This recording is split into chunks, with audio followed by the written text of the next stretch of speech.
right, man, let's talk about the Detroit Lions cutting Hunter Bryant. And it's a prequel move to get Kyle Pitts. Let's talk about it, man. Appreciate the love and support. Keep sharing the videos. Shout out Detroit Lions Talk playlist. Appreciate the love and support. And it says the Lions waive tight end Hunter Bryant for non-football injury. Let's read the article and then give our opinion. He was injured all last year, and obviously some other regime brought him in, drafted free agent. But Detroit Lions waived tight end Hunter Bryant on Wednesday with non-football injury destination. The durability has long been an issue. Otherwise, talented player, despite being highly productive in his final season at Washington in 2019. His injury history played a significant role in him going undrafted. Bryant quickly signed with the Lions as an undrafted free agent, a 3-year deal that netted him $20,000 signing bonus and $60,000 overall guarantee. Still, he couldn't shake injury bug, missing time in training camp with the leg issue. Despite being sidelined for a stretch, he showed enough potential on the practice field to earn a roster spot, only to land injury reserve with the concussion. He was active late in the season, appearing in 5 games, playing 60 snaps between offense and special teams. He recorded a single one reception in those appearances, a 44-yard catch and run against Tennessee in Week 14. Bryant was projected to compete with Detroit Lions' third tight end spot behind Pro Bowler T.J. Hockenson and veteran Josh Hill, who signed a young-year deal with the Lions this offseason from the New Orleans Saints. The potential job now is contested between Alize Mack, Hunter Tedford, and any rookie the Lions might add this week, whether it's via draft or undrafted free agent. And they obviously got some other guys on the roster that maybe can get the job done. I don't know who Alize Mack is at all. All right, he played at Notre Dame from Vegas, so I'm not sure if he got any stats. He drafted by New Orleans Saints in the 7th round. He don't have no stats, so I mean, to be honest, especially with Josh Hill being a blocker type of guy, I really think that they might draft one. But then again, remember, this new regime could be going with less tight ends, more 3 receiver sets, or obviously they go with jumbo sets with other offensive linemen. But like I said before, I think I think it's a spot open. I don't really trust Alize Mack or Hunter Tedford or maybe a rookie, undrafted rookie, maybe come in and play a role, but maybe they're going with less tight ends. That could be some. Hunter Bryant apparently was injured his whole career. That's why he went undrafted. Don't forget, they could have got Thaddeus Moss. He was injured last season from the national championship with LSU, but he ended up signing with the football team or something like that, or he went somewhere. So, I mean, either tight end ain't that important, or they looking for another blocking tight end, or maybe they looking for a receiver tight. I don't know.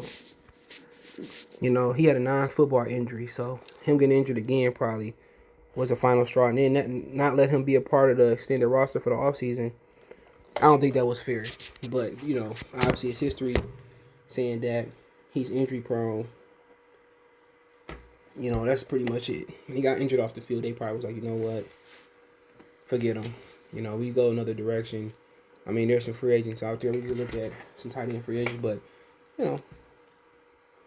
like I said, tight end with Matthew Stafford wasn't an important position. He didn't have a great record with throwing the tight ends consistently. It was just something that wasn't part of the offense. You look at Jared Goff, tight end wasn't a huge part of what they did in St. Louis or with the Rams, LA Rams.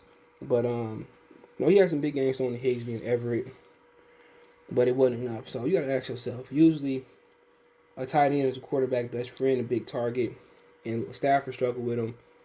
What was Jared Goff? I think the Lions and putting too much faith into Jared Goff. I really do. I think they putting too much faith into Jared Goff. They're not going to draft a competitor this year, at least a serious competitor. They're going to wait till next year. And guess what? All that draft capital, they got to use it to move up. Nobody in Detroit believe in Jared Goff but Brad Holmes. He the only one. And if Justin Fields there and they don't get him, I guarantee he's going to turn into a Herbert. Maybe something worse or better. Who knows? But like I said before, quarterback should be the number one thing for a rebuild. They said Brad Holmes was the one standing on the table that wanted that wanted Jared Goff drafted. So like I said, that's his guy. And SOL gonna continue. He gonna make the same mistake. It look like if it's any other quarterback, they have success. He passed up. He gonna make the same mistake that Quinn made. Quarterback should be high on the priority list. Nobody believe in Jared Goff. Jared Goff, mom and daddy don't believe it. A guy with a better team around him, better defense at least around him. Okay, give him an offensive line. He just can't cut the cake. Simple as that. But Brad Holmes gonna believe in him. He's his guy. He the one that wanted to draft him. And like I said, we'll see.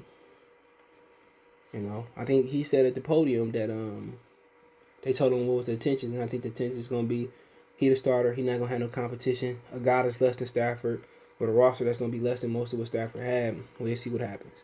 A guy that's not mobile, kind of where the new age quarterback is going. It's just a mistake. But can Kyle Pitts help? Not from the tight end position right away. From the tight end position right away, I don't really see them helping. I don't see it, man, because tight ends take a long time to really develop. They take a really long time to develop, and they play him at receiver, he's gonna have an impact. But at tight end, or they try to play him at tight end, up back, tight end, slot receiver, he gonna have a long time too. So if he is the pick, and that's where they're going with it, to me, something will have to change. Something will have to change in the draft, because I heard Atlanta is interested in him, heard Cincinnati, heard Miami. So really, it's gonna have to go 4 quarterbacks. Maybe Lawrence, Wilson, Fields, Jones, Lance. And then you get to Cincinnati, they're gonna probably go Jamar Chase. The question is Miami.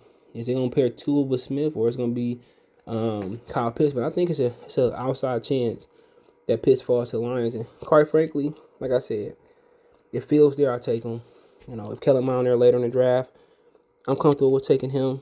But I just think Jared Goff deserved to have some competition that he never had. But like I said before, man, if it ain't quarterback, I'm fine with line, receiver. But, it is what it is. I really don't have no big issue that they're going to fix all year. But they need star power.